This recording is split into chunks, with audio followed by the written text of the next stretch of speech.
Hello my dear student, আজ circular motion বা বৃত্তীয় গতি এই চ্যাপ্টারটা নিয়ে আলোচনা করব। এই চ্যাপ্টারটা খুবই গুরুত্বপূর্ণ একটা চ্যাপ্টার, কারণ এই বৃত্তাকার গতি এটা যদি তোমরা ঠিকঠাক না বোঝো, না পড়ো, তাহলে এরপরে অনেক চ্যাপ্টার আছে, যেমন স্থিতিবিজ্ঞান, তারপরে দৃঢ় বস্তুর ঘূর্ণন, তারপরে মহাকর্ষ, সরল দোলগতি, এইসব তোমার এগুলো পড়তে, চ্যাপ্টারগুলো পড়তে কি অসুবিধা হবে। ওই জন্যে টোটালি যাতে কনসেপ্ট ক্লিয়ার হয়ে যায় সেরকমভাবে আমি আলোচনা করব। তোমরা ভিডিওটা শুরু থেকে শেষ পর্যন্ত মনোযোগ দিয়ে দেখবে। যদি ভালো লাগে একটা লাইক এবং বন্ধুদের সঙ্গে শেয়ার করবে। আর যারা এখনও আমার চ্যানেলটাকে সাবস্ক্রাইব করনি, অবশ্যই চ্যানেলটাকে সাবস্ক্রাইব করে রাখবে। ঠিক আছে, তাহলে দেখো আমরা শুরু করছি সার্কুলার মোশন। এই সার্কুলার মোশন এটা হচ্ছে, নাম শুনে বুঝতে পারছো যে কোনো একটা বস্তুকণা যদি সার্কুলার পথে বা বৃত্তাকার পথে ঘোরে, তাহলে এখানে সার্কুলার মোশন কাকে বলে এর যদি তোমাকে ডেফিনেশান বলে তাহলে সেটা কি লিখবে। তাহলে এখানে আমি লিখছি, সেটা ভালো করে মনোযোগ দিয়ে দেখো। এটা হচ্ছে কোনো বস্তু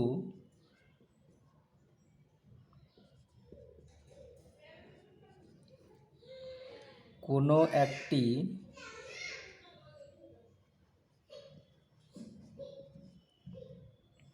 বিন্দুকে কেন্দ্র করে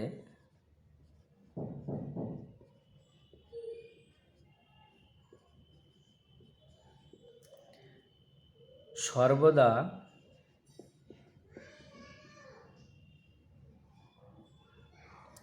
একটি নির্দিষ্ট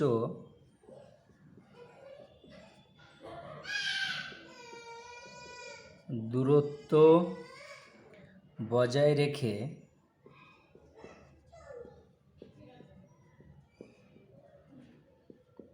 গতিশীল হলে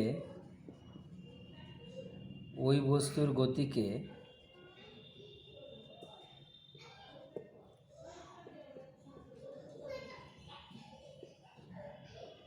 বৃত্তীয় গতি বলে।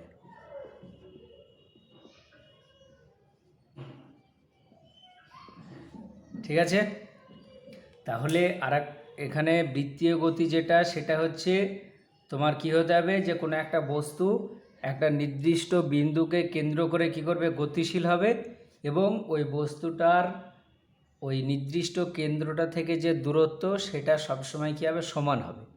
যদি সমান হয় তাহলে তবেই তার গতিটাকে কি আমরা বৃত্তীয় গতি বলবো, তাছাড়া কিন্তু আমরা বৃত্তীয় গতি বলবো না। ঠিক আছে, আর তোমাদেরকে আরেকটা কথা বলে রাখি, আমি যে এই ক্লাসটা করাবো এখানে তোমার ছায়া প্লাস ডিসি পান্ডে বইয়ের যে কম্বিনেশান, সেই কম্বিনেশান থাকবে। অর্থাৎ হয়তো সবগুলো তোমরা ছায়ার বইয়ে নাও পেতে পারো, কিন্তু যেগুলো নিটের জন্য ইম্পর্টেন্ট সেগুলো আমি ওই ডিসি পান্ডের যে বই সেখান থেকে আলোচনা করব। আর মাঝে মধ্যে ইংরেজি বাংলা সব কিছুই থাকবে। ঠিক আছে, আশা করছি এতে তোমাদের বুঝতে কোনো রকমের অসুবিধা হবে না। তাহলে এইটা হচ্ছে কি বৃত্তীয় গতি বা সার্কুলার মোশনের ডেফিনেশন। অর্থাৎ দেখো, কোনো একটা বস্তু আছে, সেই বস্তুটা এখানে ধরো একটা বিন্দু আছে, এই বিন্দুটাকে কেন্দ্র করে সবসময় একই দূরত্ব বজায় রাখলো। দেখো, দূরত্বটা যদি সবসময় একই রকম থাকে, তাহলে দেখো এখানে যখন আছে এই দূরত্বটা যা, এখানে যখন আছে এই দূরত্বটা কি তাই। এই যে ধরো এখানে পিঁপড়েটা যে গতিশীল, এই পিঁপড়ের গতিটাকে কিন্তু আমরা বৃত্তীয় গতি বলবো না। কেন? কারণ ও দেখো একটা বিন্দুকে কেন্দ্র করে ঘুরলেও এ কিন্তু দেখো কি করছে না, একটা নির্দিষ্ট দূরত্ব কিন্তু বজায় রাখছে না। কখনো দূরত্বটা বেশি, কখনো কম, এরকমভাবে কিন্তু করছে। ঠিক আছে, বা এখানে ধরো এ একটা বিন্দু আছে, কোনো একটা বস্তু এরকমভাবে ঘুরছে, এরকমভাবে এ কিন্তু দেখো এই যে বিন্দুটা, সে বিন্দুটাকে কেন্দ্র করে ঘুরছে, কিন্তু দূরত্বটা সবসময় কি নেই, একই রকম নেই। দেখো এই জায়গাটায় দূরত্বটা কি কম, এখানে দূরত্বটা কি বেশি। ঠিক আছে, কিন্তু এই গতিটার ক্ষেত্রে দেখো দূরত্বটা কি সব সময় এক। তাহলে কোনো একটা বস্তু যদি সবসময় একটা বিন্দু থেকে একই দূরত্ব বজায় রেখে চলে তাহলে তার গতিটা কী হবে, বৃত্তীয় গতি হবে। কিন্তু দূরত্বটা যদি একই রকম না হয় তাহলে তখন সেটাকে আমরা কিন্তু সার্কুলার মোশন বা বৃত্তীয় গতি বলবো না। ঠিক আছে, এইবার এই বৃত্তীয় গতি সংক্রান্ত যখন আমরা পড়ব, এটাতে আমরা ওই রৈখিক গতি যেগুলো আগে আমরা পড়েছি, বিশেষ করে একমাত্রিক গতি, তার সঙ্গে কি কম্পেয়ার করে পড়বো। তাহলে যদি তুমি রৈখিক গতির সঙ্গে কম্পেয়ার করে পড়ো তাহলে সব থেকে কি বেশি সুবিধা হবে। দেখো, রৈখিক গতির ক্ষেত্রে আমরা যেগুলো পেয়েছিলাম সেগুলো আমরা একটু ফার্স্টে জেনে নিই। রৈখিক গতির ক্ষেত্রে যেগুলো ধরো ছিল, 1 নম্বর দেখবে সরণ পড়েছিলাম আমরা। এবার কোনো একটা বস্তু যদি সরল রেখা পথে যায় তাহলে তার সরণটাকে তোমার যেটা বলা হয় সেটা হচ্ছে রৈখিক সরণ। তারপরে 2 নম্বর, কোনো একটা বস্তু রৈখিক পথে চলছে মানে তার বেগ থাকবে, সেই বেগটাকে কি আমরা বলতে পারি, রৈখিক বেগ। তারপরে দেখবে আমরা পড়েছিলাম ত্বরণ। তাহলে কোনো একটা বস্তু সরলরেখা বরাবর চলছে তাহলে তার যে ত্বরণ, সেই ত্বরণটাকে আমরা কি বলতে পারি, রৈখিক ত্বরণ। এই একই রকম কৌণিক গতির ক্ষেত্রে বা বৃত্তীয় গতির ক্ষেত্রেও পাওয়া যায়। ঠিক আছে, এইবার বৃত্তীয় গতি বা কৌণিক গতির ক্ষেত্রে এই যে রৈখিক সরণ যেগুলো তার সঙ্গে কম্পেয়ার করে এখানে কি হবে, অ্যাঙ্গুলার ডিসপ্লেসমেন্ট বা বৃত্তীয় সরণ এইগুলো পাওয়া যায়। ঠিক আছে, বা এটাকে বলা হয় কৌণিক সরণ। তাহলে দেখো আমরা এরকম করছি যে একটা বস্তু এরকম বৃত্তাকার পথে কি ঘুরছে, তাহলে এইটা হচ্ছে এর কেন্দ্র, তাহলে এইটা হচ্ছে আমরা ধরে নিচ্ছি ও বিন্দু, আর এইটা হচ্ছে এ বিন্দু। তাহলে বস্তুটা তুমি ধরে নাও এখানে কি ঘড়ির কাঁটার বিপরীত দিকে ঘুরছে এবং দূরত্বটা একই রকম আছে, তাহলে এর গতিটা কি বৃত্তীয় গতি হবে। যে কোনো এক মুহূর্তে ধরে নাও বস্তুটা ঘুরতে ঘুরতে এ থেকে এ একটা বিন্দু বিতে আসলো।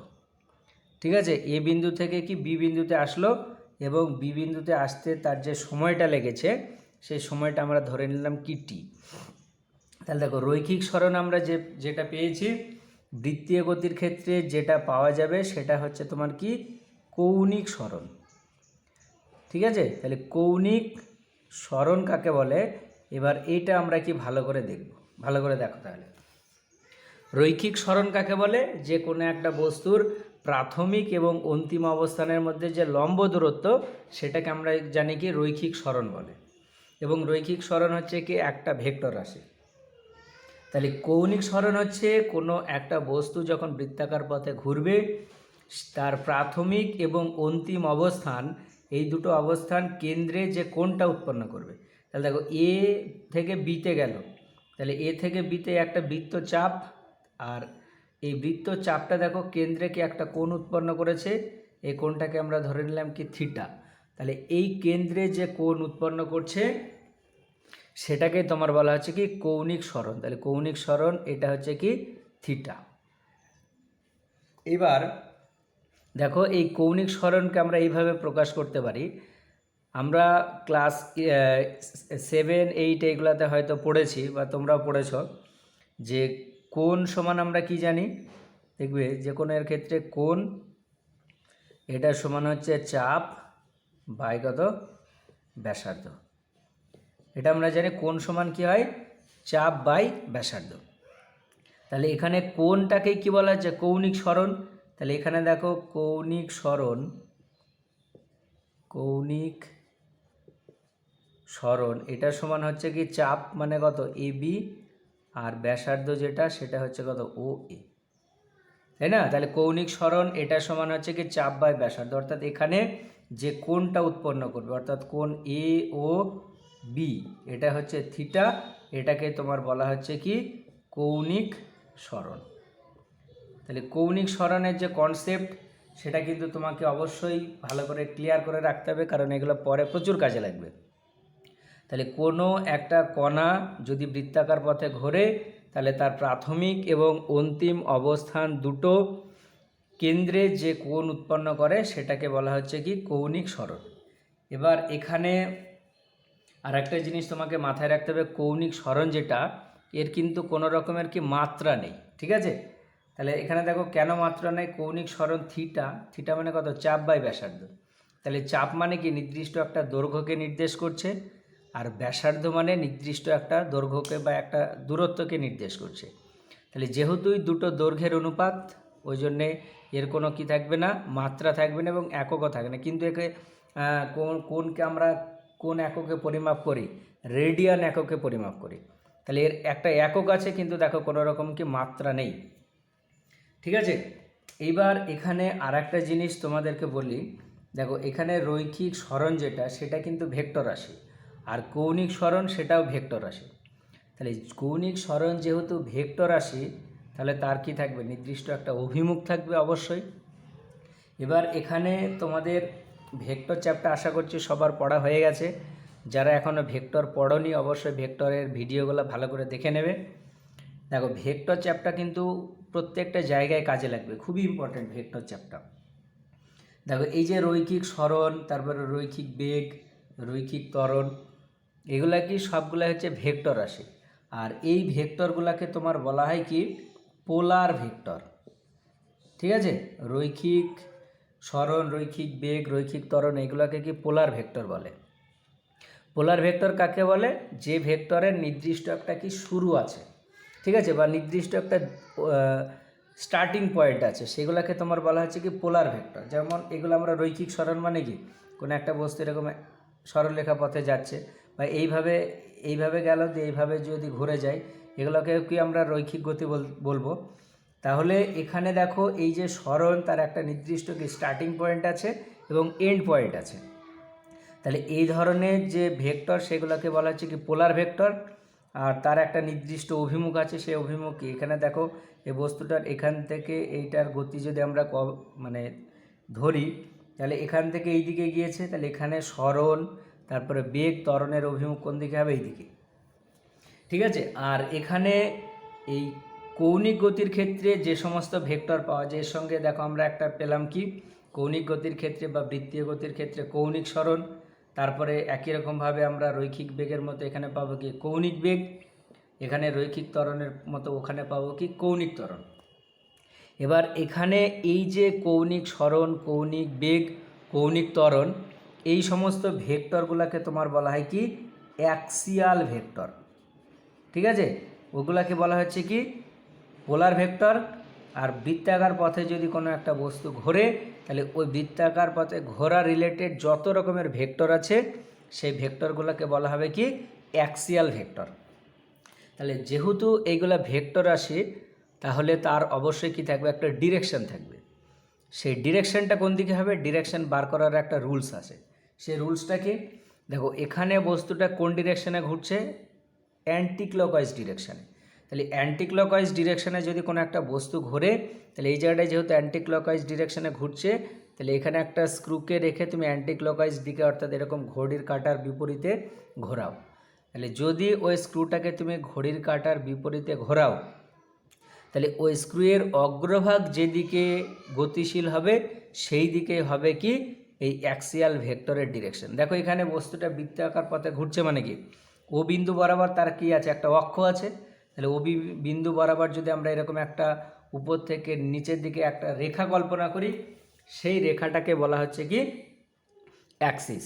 ঠিক আছে, তাহলে অ্যাক্সিস থেকে এখানে তোমার বস্তুটা বা অ্যাক্সিসটাকে কেন্দ্র করে বস্তুটাকে ঘড়ির কাঁটার বিপরীতে ঘুরছে, তাহলে ওখানে একটা স্ক্রু রেখে তুমি এইভাবে ঘোরাও। নাহলে আর একটা রুলস আছে, হাতের রুলস।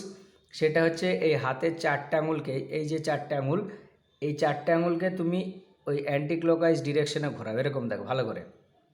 তাহলে এ থেকে বিয়ের দিকে যদি আমি এরকম করে ঘোরাই, তাহলে দেখো বুড়ো আঙুল কি এই তলের রেসপেক্টিভ উপরের দিকে। ঠিক আছে, তাহলে এখানে যে কোনো অ্যাক্সিয়াল ভেক্টরের ডিরেকশান, এই হাতের নিয়মটা তোমরা ভালো করে মনে রাখবে, বা স্ক্রুয়ের যে কোনো একটা মনে রাখলেই কিন্তু হবে। এবার যদি বস্তুটা ধরো ক্লকওয়াইজ ডিরেকশনে ঘুরতো, তাহলে তখন কি হতো, এই অ্যাক্সিয়াল ভেক্টরের ডিরেকশন ক্লকওয়াইজ ডিরেকশনে যদি ঘুরতো, তাহলে বি থেকে অর্থাৎ ঘড়ির কাঁটার দিকে তুমি একটা স্ক্রুকে ঘোরাও, তাহলে স্ক্রুটা টাইট হবে। তার মানে তার যে অগ্রভাগ সেটা কি তলের রেসপেক্টে নিচের দিকে যাবে। বা হাতটাকে তুমি এবার এইভাবে রেখে এই চারটে আঙুলকে এইভাবে ঘোরাও বুড়ো আঙুলের তালুর দিকে, তাহলে দেখো বুড়ো আঙুল নিচের দিকে থাকবে। তাহলে এখানে অ্যাক্সিয়াল ভেক্টরের ডিরেকশন কি নিচের দিকে হবে। আর এই ডিরেকশন বার করার ফর্মুলা দেখবে, এর আগে আমি ভেক্টর চ্যাপ্টার পড়ানোর সময় কিন্তু বলেছিলাম। ঠিক আছে, তাহলে এইগুলাকে বলা হচ্ছে কি অ্যাক্সিয়াল ভেক্টর। এবার এখানে আরেকটা যেটা আমরা দেখব, এই রৈখিক সরণ আর কৌণিক সরণের মধ্যে কি একটা সম্পর্ক আছে, সেই সম্পর্কটা কি? তাহলে এবার আমরা রৈখিক সরণ আর কৌণিক সরণের মধ্যে কি সম্পর্ক নির্ণয় করব। তাহলে রিলেশন বিটুইন লিনিয়ার ডিসপ্লেসমেন্ট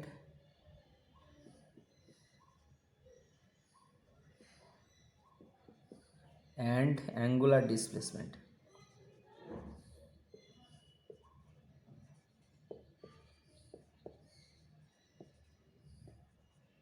বোঝা গেল? অর্থাৎ রৈখিক সরণ আর কৌণিক সরণের মধ্যে কি সম্পর্ক।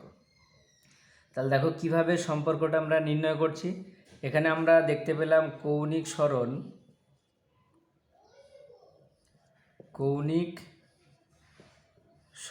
এটা সমান আমরা কি লিখছি থিটা। তাহলে থিটা সমান কি চাপ এবি বাই ব্যাসার্ধ ও এ। এবার ও এ ব্যাসার্ধটাকে ধরো আমরা আর ধরে নিচ্ছি।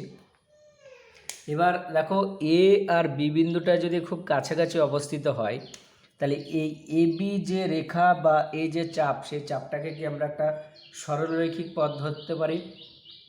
তাহলে এখানে দেখো কৌণিক সরণ থিটা এটা সমান এবি, যেটা এই যে সরণটা, সেই সরণটাকে আমরা ধরে নিলাম কি এস। অর্থাৎ এ আর বি বিন্দু যদি খুব কাছাকাছি হয়, তাহলে এবি রেখাটা কি একটা সরল রেখা হবে। অর্থাৎ এখানে বস্তুটা তাহলে এ থেকে বিতে গেল কৌণিক সরণ। তাহলে এ বিটাকে কি আমরা বলতে পারি কি কৌণিক সরণ, সেটাকে এস দ্বারা প্রকাশ করলাম। আর নিচে কি আছে ও এ মানে কত আর। তাহলে দেখো এস এটা ইকুয়াল টু কি আসছে থিটা ইন্টু কত আর, তাই না? থিটা ইন্টু কত আর, অর্থাৎ এখান থেকে দেখো আমরা পাচ্ছি যে রৈখিক সরণ এটা সমান হচ্ছে কৌণিক সরণ ইন্টু কি ব্যাসার্ধ। রৈখিক সরণ এটা সমান কি কৌণিক সরণ ইন্টু কি ব্যাসার্ধ। ভেরি ভেরি ইম্পর্টেন্ট রৈখিক সরণ এবং কৌণিক সরণের তোমার মধ্যে সম্পর্কটা। এবং এখানে আর একটা জিনিস তোমাকে মাথায় রাখতে হবে, এখানে এই রৈখিক সরণের যে দিক, দেখো এখানে কৌণিক সরণের দিক তো আমরা দেখলাম যে এখানে যেহেতু ঘড়ির কাঁটার বিপরীত দিকে ঘুরছে, তাহলে ও বিন্দু থেকে তলের রেসপেক্টে উপরের দিকে। কিন্তু কৌণিক সরণের রৈখিক সরণের ডিরেকশনটা কোন দিকে হবে? দেখো বস্তুটা যখন এখানে আছে, বৃত্তাকার পথে যেহেতু ঘুরছে, তাহলে এইখানে যখন আছে তাহলে দেখবে তার বেগের অভিমুখ কোন বরাবর হবে? এই বরাবর। এখানে যখন আছে তখন তার বেগের অভিমুখ এই বরাবর, এখানে যখন আছে বেগের অভিমুখ এই বরাবর। তাহলে এটা মনে রাখবে, কোনো একটা বস্তুকণা যদি বৃত্তাকার পথে ঘোরে, তাহলে তার বেগের যে অভিমুখ সেটা সবসময় কী হয়? পরিবর্তন হয়। তাহলে কি হলো যে রৈখিক বেগের যে অভিমুখ সেটা সবসময় কী হচ্ছে? পরিবর্তন হচ্ছে। দেখো এখানে যখন আছে বেগের অভিমুখ এই দিকে, এখানে যখন থাকবে এই দিকে, অর্থাৎ স্পর্শক বরাবর। আর প্রত্যেকটা বিন্দুতে স্পর্শক চেঞ্জ হবে, মানে তার যে গতির অভিমুখ, মানে রৈখিক গতিবেগ যেটা, সেই রৈখিক গতিবেগের অভিমুখটা চেঞ্জ হবে। তাহলে কৌণিক সরণ যে রৈখিক সরণ যেটা, তার অভিমুখটাও কী হবে? প্রতিনিয়ত চেঞ্জ হবে। কিন্তু দেখো কৌণিক সরণের অভিমুখ সবসময় কী হবে? একই দিকে থাকবে। এখানে যেহেতু সে অ্যান্টি ক্লকওয়াইজ ডিরেকশনে ঘুরছে, তাহলে এর কৌণিক সরণের যে ডিরেকশন সেটা সবসময় তলের রেসপেক্টে কি উপরের দিকে এরকমভাবে থাকবে। তাহলে এটা ভালো করে তোমরা কিন্তু মাথায় রাখবে, মনে রাখবে রৈখিক সরণ তার অভিমুখ সবসময় পরিবর্তন হবে প্রত্যেকটা বিন্দুতে, কিন্তু কৌণিক সরণের অভিমুখ প্রত্যেকটা বিন্দুতে পরিবর্তন হবে না। ঠিক আছে, এবার এগুলো একটু মুছে দিচ্ছি। এরপরে আর একটা জায়গা নিয়ে আমি আলোচনা করব। এখানে এই ছবিটা কিন্তু সব জায়গায় কি কাজে লাগবে। তাহলে এই ছবিটা মুছছি না, বাকি সবগুলো মুছে দিচ্ছি। ঠিক আছে, এইবার যেটা নিয়ে আলোচনা করব, এই যে সার্কুলার মোশন, এই সার্কুলার মোশনকে আবার দুই ভাগে ভাগ করা যায়, ঠিক আছে। এক নাম্বার হচ্ছে তোমার ইউনিফর্ম সার্কুলার মোশন, ইউনিফর্ম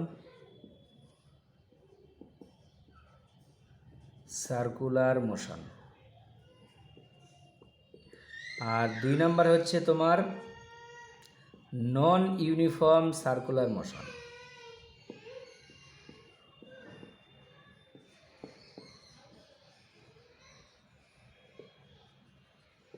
ঠিক আছে, দেখো এবার আমরা দেখব যে ইউনিফর্ম সার্কুলার মোশন কাকে বলে আর নন ইউনিফর্ম সার্কুলার মোশন কাকে বলে। দেখো ইউনিফর্ম সার্কুলার মোশন হচ্ছে কোনো বস্তু যদি অনুভূমিক তলে বৃত্তাকার পথে ঘোরে, বা আরেকভাবে তুমি বলতে পারবে যে বৃত্তীয় গতিতে বস্তুটার বেগের মান প্রত্যেকটা বিন্দুতে বা প্রত্যেকটা জায়গায় কী হয়, সমান হয়, অর্থাৎ একই রকম থাকে। তাহলে যে বৃত্তীয় গতিতে প্রত্যেকটা বিন্দুতে কণার বেগের মান একই থাকে সেটাকে বলা হচ্ছে কি ইউনিফর্ম সার্কুলার মোশন। যেমন হচ্ছে একটা বস্তুকে যদি অনুভূমিক তলে বৃত্তাকার পথে ঘোরানো হয়, অর্থাৎ এখানে ধরো এরকম একটা বস্তু আছে, তাকে তুমি এইভাবে বৃত্তাকার পথে ঘোরাচ্ছ, তাহলে প্রত্যেকটা বিন্দুতে তার ভেলোসিটির যে ভ্যালু সেটা কিন্তু কী হবে, সেম থাকবে, ঠিক আছে। কিন্তু যদি তুমি ওই বস্তুটাকে উলম্ব বৃত্তাকার পথে ঘোরাও, তাহলে দেখো নন ইউনিফর্ম সার্কুলার মোশন মানে যেখানে বেগের মানটা সব জায়গায় কি একই রকম থাকবে না, সেটাকে বলা হচ্ছে নন ইউনিফর্ম মোশন। যেমন একটা বস্তুকে তুমি যদি এইরকমভাবে ঘোরাও, মানে মাটি থেকে এরকম উপরে তুলছো আবার এইভাবে নামাচ্ছ, তাহলে এখানে কিন্তু তার যে ভেলোসিটি সেটা প্রত্যেকটা বিন্দুতে একই রকম থাকবে না, কীভাবে চেঞ্জ হবে, কিভাবে চেঞ্জ হবে, সেটা হচ্ছে যখন একেবারে নিচের বিন্দু আছে সেখান থেকে যখন আস্তে আস্তে উপরের দিকে উঠবে তার বেগের মানটা আস্তে আস্তে কমবে, যে হাইয়েস্ট পয়েন্টে গিয়ে সব থেকে কম হবে, আবার যখন এরকমভাবে নিচের দিকে নামবে বেগের মানটা আস্তে আস্তে কি বৃদ্ধি পাবে, অর্থাৎ এখানে প্রত্যেকটা বিন্দুতে বেগের মানটা সমান না, ওই জন্যে এটাকে বলা হবে কি নন ইউনিফর্ম সার্কুলার মোশন, ঠিক আছে।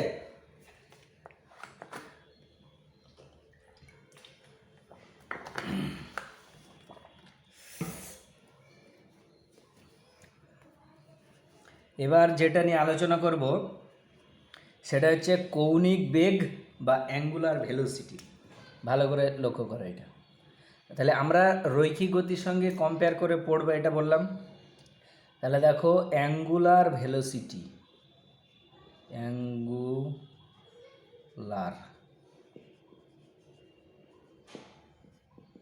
ঠিক আছে, বা বাংলাতে বলে কৌণিক বেগ বা কৌণিক গতিবেগ, ঠিক আছে। তাহলে এবার ভালো করে দেখো, আমরা রৈখিক গতির ক্ষেত্রে রৈখিক বেগ দেখেছি, তাহলে রৈখিক বেগ কাকে বলে, বেগের ডেফিনেশন কী ছিল, যে কোনো একটা বস্তুর যে সরণ বাই সময়, অর্থাৎ সরণের হারকে মানে একক সময়ে যে পরিমাণ সরণ হয় সেটাকে বলা হচ্ছে কি তার রৈখিক বেগ। তাহলে কৌণিক বেগ কী হবে, তাহলে এবং দেখবে রৈখিক বেগের ইকুয়েশন আমরা পেয়েছিলাম, রৈখিক বেগকে ভি দ্বারা প্রকাশ করা হয়, তাহলে ভি ইকুয়াল টু কী ছিল, এস বাই টি। তাহলে একই রকমভাবে তুমি যদি কম্পেয়ার করো, তাহলে কৌণিক বেগ, এই কৌণিক বেগকে তোমার ওমেকা দ্বারা প্রকাশ করা হয়, তাহলে কৌণিক বেগ এটা হচ্ছে কৌণিক সরণের যে হার, অর্থাৎ কৌণিক সরণ বাই সময়, সেটাকে বলা হচ্ছে কি কৌণিক বেগ। তাহলে কৌণিক বেগকে তোমার ওমেকা দ্বারা প্রকাশ করা হয়, তাহলে ওমেকা সমান কী হবে, কৌণিক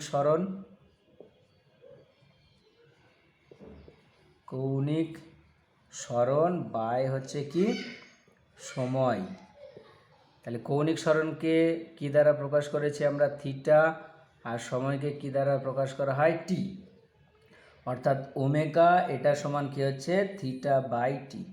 তাহলে এই যে সম্পর্ক ভেরি ভেরি ইম্পর্ট্যান্ট, ভালো করে মাথায় রাখতে হবে, পরে কিন্তু প্রচুর কাজে লাগবে, বুঝে গেল। তাহলে কৌণিক সরণের যে হার সেটাকে বলা হচ্ছে কি কৌণিক বেগ।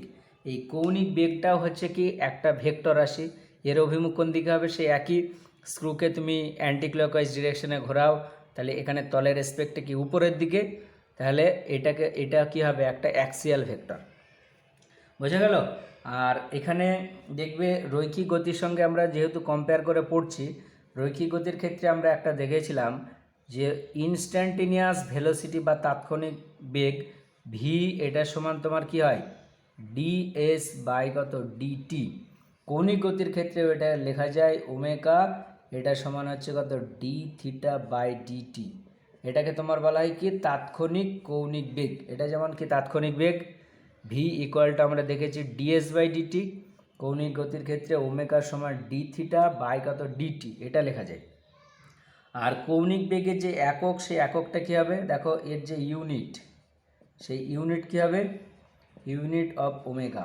এটা সমান দেখো উপরে আছে কি কোণ, কোণের যে একক সেটা হচ্ছে কি রেডিয়ান, আর নিচে কি আছে সেকেন্ড, তাহলে রেডিয়ান পার সেকেন্ড এটা হচ্ছে তোমার ইউনিট ওমেগার। এবার আমরা ডাইমেনশন দেখব, তাহলে ডাইমেনশন অফ ওমেগা। তাহলে দেখো উপরে কি আছে থিটা, থিটা মানে কোণ, কোণের কোনো মাত্রা নেই, আর নিচে সময় আছে, সময়ের মাত্রা টি, তাহলে কৌণিক বেগের যে মাত্রা সেটা হচ্ছে কত টি টু দি পাওয়ারে -1। ঠিক আছে, এগুলো কিন্তু ভালো করে মাথায় রাখতে হবে, খুবই গুরুত্বপূর্ণ এগুলো। এবার আর একটা যেটা আমরা দেখব সেটা হচ্ছে এখানে ভালো করে এবার একটা জিনিস লক্ষ্য করো, যদি কোনো একটা বস্তুকণা এরকম টোটাল এক পাক ঘোরে তাহলে কৌণিক সরণ কত হবে, ভালো করে লক্ষ্য করো। যদি এক পাক ঘোরে তাহলে কৌণিক সরণ কত দেখো 2π হবে। টোটাল এই যে কোণ এখান থেকে যাত্রা শুরু করলো, এখান থেকে ঘুরে আবার এই বিন্দুতে আসলো, তাহলে কেন্দ্রে কতটা কোণ উৎপন্ন করবে এতটা, আর এই কোণটা মানে দেখো কত আসবে 2π হবে। ঠিক আছে, তাহলে এবং তুমি ধরে নাও এক পাক ঘুরে আসতে তার যে সময়টা লাগলো সেই সময়টা কত ক্যাপিটাল টি। তাহলে দেখো পর্যায়কাল বা টাইম পিরিয়ড এটা তোমার কি আসবে, এটাকে যদি আমরা ক্যাপিটাল টি দ্বারা প্রকাশ করি, এক পাক ঘুরে আসলো, তাহলে এখানে এক পাক ঘুরে আসলে কৌণিক সরণ কত 2π, আর সে কতটা বেগে ঘুরেছে, যে বেগে ঘুরেছে সেটা ওমেগা। অ্যাকচুয়ালি দেখবে আমরা এমনি রৈখিক গতির ক্ষেত্রে জানি একটা সমীকরণ, দেখো এখান থেকে পাবে এস ইকুয়াল টু কত ভিটি।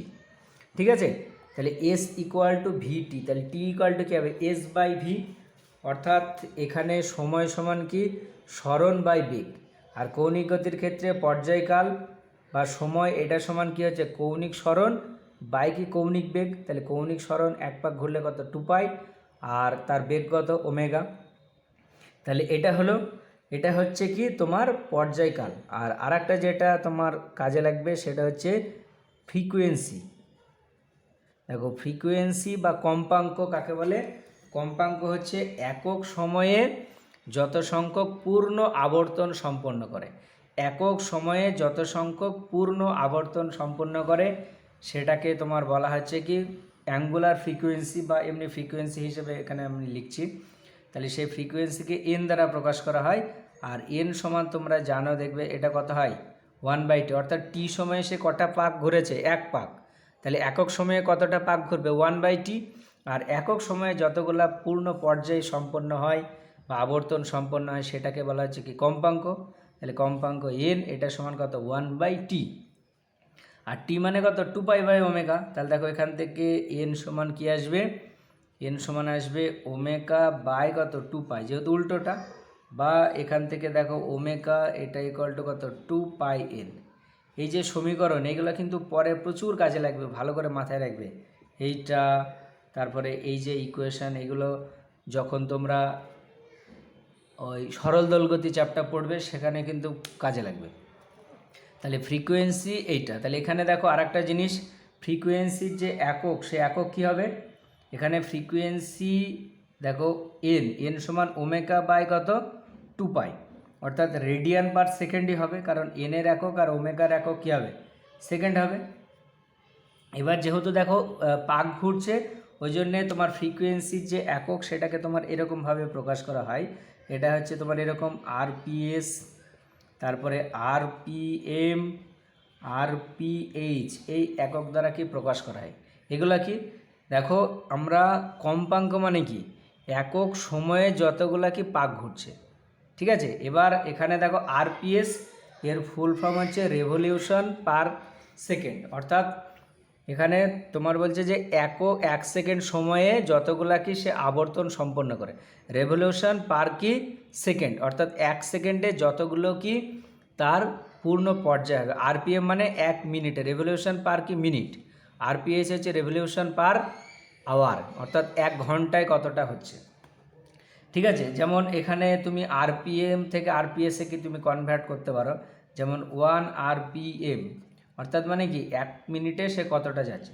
তাহলে এটাকে আমি এরকম লিখতে পারি 2 পাই বাই তোমার 1 আরপিএমটাকে যদি আমরা এইভাবে করি তাহলে 2 পাই বাই কত 60, এত কী হবে রেডিয়ান পার সেকেন্ড। ভালো করে দেখো, 1 আরপিএম মানে কি এক মিনিটে সে এক পাক ঘুরেছে। দেখো কম্পাঙ্ক মানে কি একক সময়ে যতগুলা কি পূর্ণ পর্যায় সম্পন্ন হয়।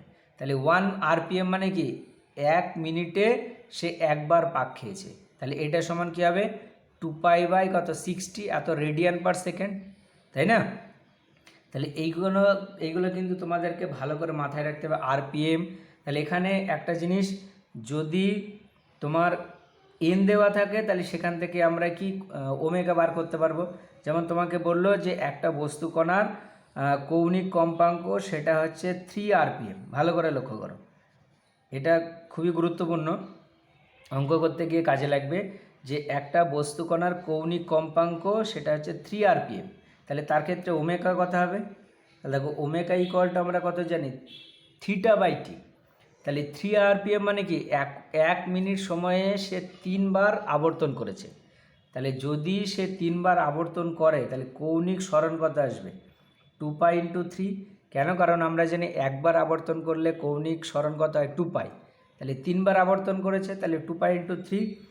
আর এই 3বার আবর্তন করতে তার কত সময় লেগেছে 1 মিনিট, এটাকে আমরা সেকেন্ডে করে নিলাম। তাহলে এটা কত হলো 60। তাহলে এত কি হয়ে যাবে, এটা কাটলে কত 20, তার মানে একবারে দেখো 20কে 10 দিয়ে, এই নিচে 20 আছে উপরে 2 আছে, কাটলে 10 হবে। তাহলে পাই বাই কত 10, এত কী হবে রেডিয়ান পার সেকেন্ড। তাহলে যদি এরকম কম্পাঙ্ক দেওয়া থাকে তাহলে সেখান থেকে কিন্তু আমরা ওমেগার ভ্যালু বার করতে পারবো, বা ওমেগা যদি দেওয়া থাকে তাহলে সেখান থেকে কম্পাঙ্ক বার করতে পারবো। ক্লিয়ার? এগুলো মুছে দিচ্ছি। এবার আমরা রৈখিক গতিবেগ আর কৌণিক গতিবেগের মধ্যে সম্পর্ক দেখব। তাহলে এবার যেটা হবে সেটা হচ্ছে relation between angular velocity and linear velocity. তাহলে ভালো করে লক্ষ্য করো,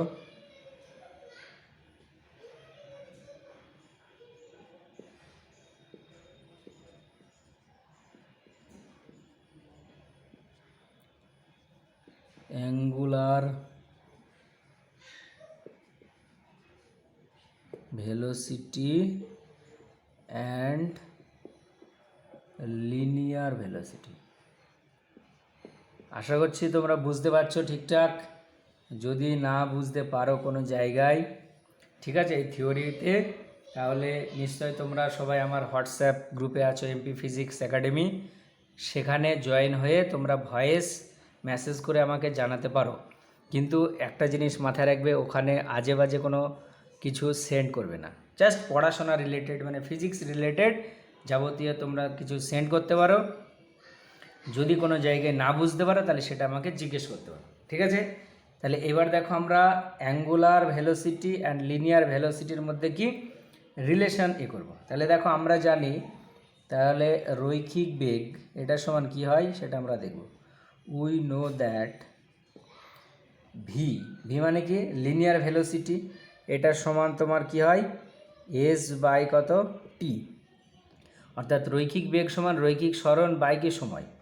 আর একটু আগে আমরা দেখলাম এস মানে কি রৈখিক সরণ, সেটা সমান কি কৌণিক সরণ ইন্টু কত ব্যাসার্ধ বাই নিচে কত টি। তাহলে এখানে দেখো θ/t মানে আবার কত ওমেগা ইন্টু এখানে কত আর, অর্থাৎ দেখো রৈখিক বেগ ভি এটা সমান হচ্ছে কি কৌণিক বেগ ইন্টু ব্যাসার্ধ। Very very important. তাহলে রৈখিক বেগ এটার সমান হচ্ছে কৌণিক বেগ ইন্টু ব্যাসার্ধ, ঠিক আছে? এই যে সম্পর্ক, এটা ভালো করে মাথায় রাখবে, এটা পরে প্রচুর কাজে লাগবে। আর এটার একটা ভেক্টর রূপ ভালো করে মনে রাখবে। ভেক্টর রূপ হচ্ছে, তাহলে ভেক্টর ফর্ম, তাহলে ভেক্টর ফর্ম হচ্ছে ভি ভেক্টর, এটার সমান হচ্ছে ওমেগা ভেক্টর ক্রস আর ভেক্টর। তাহলে এইটা হচ্ছে রৈখিক বেগ আর কৌণিক বেগের ভেক্টর সম্পর্ক। দেখো একটু আগে আমরা এই রৈখিক সরণ আর কৌণিক সরণের ভেক্টর সম্পর্ক কিন্তু আমরা পাইনি। কেন? কারণ দেখো এস এটা ইকুয়াল টু কী ছিল, আর থিটা। তাহলে এখানে তোমাদের মনে হতে পারে তাহলে এখানে এই কৌণিক সরণ সেটা ভেক্টর আসে কী করে। দেখবে আমি ভেক্টর পড়ানোর সময় তোমাদেরকে আমি বলেছিলাম যে একটা স্কেলারের সঙ্গে একটা ভেক্টর গুণ করলে সবসময় কী হয়, ভেক্টর হয়। ঠিক আছে, তাহলে এইটা হচ্ছে তোমার রৈখিক বেগ আর কৌণিক বেগের ভেক্টর সম্পর্ক, যে ভি ভেক্টর এটা সমান হচ্ছে ওমেগা ক্রস আর। ঠিক আছে, আশা করছি তোমরা সবাই বুঝতে পেরেছো। এইবার যেটা আমরা দেখব সেটা হচ্ছে কৌণিক ত্বরণ। আর কৌণিক ত্বরণ এর আগে আর একটা জিনিস তোমাদেরকে আমি বলে দিই। দেখো কোনো একটা যদি বৃত্তাকার, কোনো একটা বস্তু যদি বৃত্তাকার পথে ঘোরে তাহলে তার কৌণিক বেগের মানটা কিন্তু ধ্রুবক থাকে, কিন্তু রৈখিক বেগ মানে কৌণিক বেগটা ধ্রুবক থাকে, রৈখিক বেগ ধ্রুবক থাকে না। কেন? আরেকবার বলে দিচ্ছি। দেখো একটা বস্তু এরকম বৃত্তাকার পথে ঘুরছে, এটা হচ্ছে কেন্দ্র। তাহলে দেখো এখানে ওমেগা, সেই ওমেগার যে ডিরেকশান, সেই ডিরেকশানটা দেখো এখানে যদি অ্যান্টি ক্লকওয়াইজ ডিরেকশানে ঘোরে তাহলে সবসময় কি উপরের দিকে থাকলো, ক্লকওয়াইজ ডিরেকশানে ঘুরলে নিচের দিকে, এবং ওমেগার মানটা কি সব জায়গায় সেম থাকবে।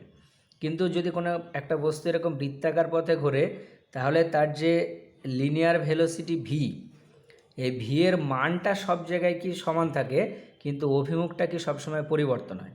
যখন ধরো এখানে আছে তাহলে বেগের রৈখিক বেগের অভিমুখ ভি এই দিকে, এখানে থাকলে এই দিকে, এখানে থাকলে এই দিকে, এরকম। অর্থাৎ দেখো প্রত্যেকটা বিন্দুতে ভেলোসিটির ভ্যালু মানে ডিরেকশানটা কী হচ্ছে, চেঞ্জ হচ্ছে, তার মানটা কি সেম, কিন্তু ডিরেকশানটা যেহেতু আলাদা। আর আমরা জানি লিনিয়ার ভেলোসিটি একটা ভেক্টর, তাহলে ওই জন্যে এটাকে আমরা তোমার সম দ্রুতি সম্পন্ন বা সম বেগ সম্পন্ন বলতে পারবো না। কেন? কারণ বেগের মানটা সবসময় কী হচ্ছে, পরিবর্তন হচ্ছে। তাহলে এখানে কি সম কৌণিক বেগ হবে, কিন্তু সম রৈখিক বেগ হবে না। এবার আমরা যেটা দেখব সেটা হচ্ছে অ্যাঙ্গুলার অ্যাক্সিলারেশন। ঠিক আছে, আমরা জাস্ট রৈখিক গতির সঙ্গে কম্পেয়ার করে পড়ব অ্যাঙ্গুলার অ্যাক্সিলারেশন। এই অ্যাঙ্গুলার অ্যাক্সিলারেশন একে তোমার আলফা দ্বারা প্রকাশ করা হয়। কৌণিক ত্বরণ, বাংলা হচ্ছে কৌণিক ত্বরণ। এই কৌণিক ত্বরণ কাকে বলে? দেখো আমরা জাস্ট এর সঙ্গে কম্পেয়ার করব রৈখিক গতির সঙ্গে। রৈখিক গতির ক্ষেত্রে তোমার রৈখিক ত্বরণকে কী দ্বারা প্রকাশ করা হয়? এ। ত্বরণ কাকে বলে? বেগ পরিবর্তনের হারকে কি ত্বরণ বলে। অর্থাৎ এটা আগেই তোমরা পড়েছো, ত্বরণ এ এটার সমান কী ছিল, ভি মাইনাস ইউ বাই কি টি। তাহলে কৌণিক ত্বরণ কাকে বলবো আমরা? তাহলে দেখো একই রকমভাবে যদি কম্পেয়ার করে পড়ি তাহলে কৌণিক ত্বরণ এটা সমান কি, কৌণিক বেগের পরিবর্তন বাই কি সময়। তাহলে কৌণিক ত্বরণ সমান হচ্ছে কৌণিক বেগের পরিবর্তন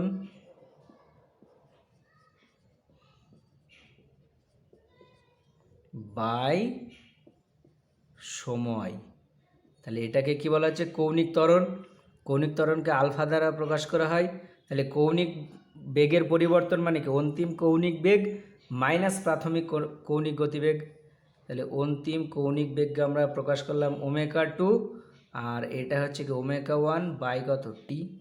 তাহলে এইটা হচ্ছে তোমার কৌণিক ত্বরণের রাশি বলা। তাহলে কৌণিক ত্বরণ এটা আলফা, আলফা সমান কি হচ্ছে ওমেগা 2 মাইনাস ওমেগা 1 বাই কত, টি। এবার এখানে দেখো আমরা যদি এই আলফার একক বার করি বা আলফার মাত্রা বার করি তাহলে কী হবে? ফার্স্টে আমরা আলফার এককটা দেখব। আলফা এর একক দেখো ওমেগা 2 মাইনাস ওমেগা 1 মানে কৌণিক বেগের পরিবর্তন, তার এককটা কী হবে? কৌণিক বেগের এককের সঙ্গে সমান হবে। আর কৌণিক বেগের একক আমরা কি দেখলাম? Radian per second. আর নিচে আবার কি আছে, আবার সেকেন্ড। তাহলে দেখো কৌণিক ত্বরণের একক কী হবে, রেডিয়ান পার সেকেন্ড স্কোয়ার। ঠিক আছে, আর মাত্রা কী হবে, আমরা দেখেছি একটু আগে কৌণিক বেগের যে মাত্রা সেটা হচ্ছে কত, কৌণিক বেগের মাত্রা হচ্ছে T⁻⁻1, আর নিচে আবার আর একটা টি আছে, তাহলে এটা সমান কত, T⁻²। তাহলে এইটা হচ্ছে এর মাত্রা, কার মাত্রা, কৌণিক ত্বরণের। ঠিক আছে, এইবার আমরা এই রৈখিক ত্বরণের সঙ্গে কৌণিক ত্বরণের সম্পর্কটা নির্ণয় করব। তার আগে আর একটা জিনিস বলে দিই, এখানে কৌণিক ত্বরণ সেটা কী রাশি, ভেক্টর রাশি। এটাকে কি ভেক্টর বলা হয় বললাম, অ্যাক্সিয়াল ভেক্টর। এর ডিরেকশন কোন দিকে হবে, ওই তুমি একটা স্ক্রুকে যদি উল্টো দিকে ঘোরাও, ঘড়ির কাঁটার উল্টো দিকে, তাহলে তার অগ্রভাগ যেদিকে যাবে সেটা হচ্ছে ডিরেকশন। ঠিক আছে, এইবার আমরা সম্পর্ক বার করবো। তাহলে relation between a and alpha, অর্থাৎ রৈখিক ত্বরণ আর কৌণিক ত্বরণ। ঠিক আছে, এবার দেখো আমরা জানি যে রৈখিক ত্বরণ এ, এটা সমান তোমার কি হয়, ভি মাইনাস ইউ বাই কত টি। এবার এটা সমান দেখো ভি মানে এখানে আমরা এটার জায়গায় এটা লিখতে পারি ω2 ইন্টু আর। কেন, আমরা জানি কৌণিক বেগ, এই রৈখিক বেগ সমান কি, কৌণিক বেগ ইন্টু ব্যাসার্ধ। এটা হচ্ছে অন্তিম রৈখিক বেগ, তাহলে অন্তিম কৌণিক বেগ মাইনাস কি হচ্ছে, এটা হচ্ছে ω1 ইন্টু আর বাই হচ্ছে কি সময় টি। এবার এখানে তুমি এক কাজ করো, আরটাকে কমন নিয়ে নাও। ঠিক আছে, আরটাকে যদি তুমি কমন নাও তাহলে এখানে কি দাঁড়াবে, দেখো ω2 মাইনাস ω1 ইন্টু এখানে কত আর বাই কত সময় টি। আর একটু আগে আমরা দেখলাম ω2 মাইনাস ω1 বাই টি, এটা মানে আবার কত, আলফা। তাহলে দেখো এ এটা ইকুয়াল টু কি আসছে, আলফা ইন্টু আর, অর্থাৎ রৈখিক ত্বরণ এটা সমান হচ্ছে কৌণিক ত্বরণ ইন্টু ব্যাসার্ধ। তাই তো, দেখো তিনটের সঙ্গে একটা মিল আছে। আমরা ফার্স্টে দেখলাম কি, রৈখিক সরণ এস এটা সমান হচ্ছে কৌণিক সরণ ইন্টু ব্যাসার্ধ। তারপরে রৈখিক বেগ ভি এটা সমান হচ্ছে কৌণিক বেগ ওমেকা ইন্টু কত আর। আর এখানে আমরা লাস্ট দেখলাম রৈখিক ত্বরণ এ এটা সমান হচ্ছে কৌণিক ত্বরণ ইন্টু ব্যাসার্ধ। তাহলে এটা হচ্ছে মনে রাখার সহজ কৌশল। আর আরেকটা জিনিস এখানে বলে দিই, দেখবে আমরা দেখেছিলাম রৈখিক ত্বরণ এ এটা সমান তোমার কি লেখা যায়, ডিভি বাই ডিটি। তাহলে এখানেও এটাকে লেখা যাবে এ এটা সমান ডি ওমেকা বাই কত ডিটি। আবার দেখবে এটাও লেখা যায় এ এটা সমান D2S বাই কত ডিটি স্কোয়ার। তাহলে এটার সঙ্গে কম্পেয়ার, আচ্ছা এটা আলফা হবে, এটা আলফা, এটার সঙ্গে কম্পেয়ার করলে আলফা সমান কী হবে, D2 থিটা বাই কত ডিটি স্কোয়ার। এগুলো নিশ্চয়ই তোমরা সব আগে পড়ে নিয়েছো। ঠিক আছে, এই a equal to D2S by dt square একমাত্রিক গতি চ্যাপ্টারতে আছে, এটাও একমাত্রিক গতি চ্যাপ্টারতে কিন্তু আছে। ঠিক আছে, এইবার আমরা দেখো রৈখিক গতির ক্ষেত্রে অনেকগুলো কি সমীকরণ পড়েছিলাম, তাহলে সেই রকম সমীকরণ কিন্তু কৌণিক গতির ক্ষেত্রেও আছে। তাহলে রৈখিক গতির ক্ষেত্রে কি কি আমরা সমীকরণ পড়েছিলাম, এক নাম্বার দেখবে একটা ছিল ভি এটা সমান হচ্ছে ইউ প্লাস এটি, এটার সঙ্গে কম্পেয়ার করে রৈখিক কৌণিক গতির ক্ষেত্রে কী হবে, ভি মানে কি অন্তিম রৈখিক গতিবেগ, আর অন্তিম কৌণিক গতিবেগ ω2 আমরা এটা দ্বারা প্রকাশ করছি। এটা সমান কি প্রাথমিক কৌণিক বেগ ω1 প্লাস কি কৌণিক ত্বরণ ইন্টু কত সময়। রৈখিক গতির ক্ষেত্রে আরেকটা ছিল দেখবে এস এটার সমান হচ্ছে ইউটি প্লাস হাফ এটি স্কোয়ার। তাহলে এটার সঙ্গে কম্পেয়ার করে কৌণিক গতির সমীকরণ কী হবে, দেখো এস মানে কি রৈখিক সরণ, তাহলে কৌণিক সরণ হবে, কৌণিক সরণ থিটা এটা সমান হচ্ছে প্রাথমিক কৌণিক গতিবেগ ω1 ইন্টু টি প্লাস কত half into alpha t square. তিন নম্বর দেখবে আমরা দেখেছিলাম ভি স্কোয়ার এটা সমান ছিল you square plus 2as, compare করো, এটা অন্তিম কৌণিক গতিবেগ তার স্কোয়ার ω2 তার স্কোয়ার এটা সমান ω1² plus 2 into alpha into theta. তাহলে এই যে সমীকরণ তিনটে রৈখিক গতির ক্ষেত্রে, এগুলো কিন্তু ভালো করে মাথায় রাখতে হবে, কারণ এগুলো অঙ্ক করতে কাজে লাগবে। অর্থাৎ যে কোনো দুটো দেওয়া থাকলে তাহলে 3 নম্বরটা আমরা বার করতে পারবো। তাহলে এবার এখানে তোমাকে মাথায় রাখতে হবে যে কোনটা কোনটা দেওয়া আছে আর কোন সমীকরণে আমাকে বসাতে হবে। তাহলে কোনটা কি সেটা জানা অবশ্যই দরকার। থিটা হচ্ছে কৌণিক সরণ, ω2 মানে হচ্ছে অন্তিম কৌণিক গতিবেগ, ω1 মানে প্রাথমিক কৌণিক গতিবেগ, টি মানে সময়, আর আলফা হচ্ছে কি কৌণিক ত্বরণ। ঠিক আছে, যেমন ধরো আলফা মানে তোমাকে যদি আলফা ω1 ω2 আর ω1 ω2 আর সময় দেওয়া আছে আর আলফা বার করতে বলেছে, তাহলে তখন কি আমরা এই সমীকরণে বসিয়ে দেবো। ঠিক আছে, তাহলে আজকে এতদূর পর্যন্তই। আর এইটা আজকে যা করালাম এর যে টোটাল পিডিএফ নোট সেটা আমার কাছে আছে। আমি অবশ্যই আজকে মানে এই ভিডিওটা আপলোড করার সময় আমি তোমাদের যে এমপি ফিজিক্স একাডেমি গ্রুপটা আছে, হোয়াটসঅ্যাপ গ্রুপ, সেই হোয়াটসঅ্যাপ গ্রুপে এর পিডিএফটাকে আমি সেন্ড করে দেবো। এই পিডিএফটা তোমরা অবশ্যই সুন্দর করে খাতায় কি লিখে রাখবে। ঠিক আছে, আর যদি কোনো জায়গায় না বুঝতে পারো তাহলে আমাকে জানাবে।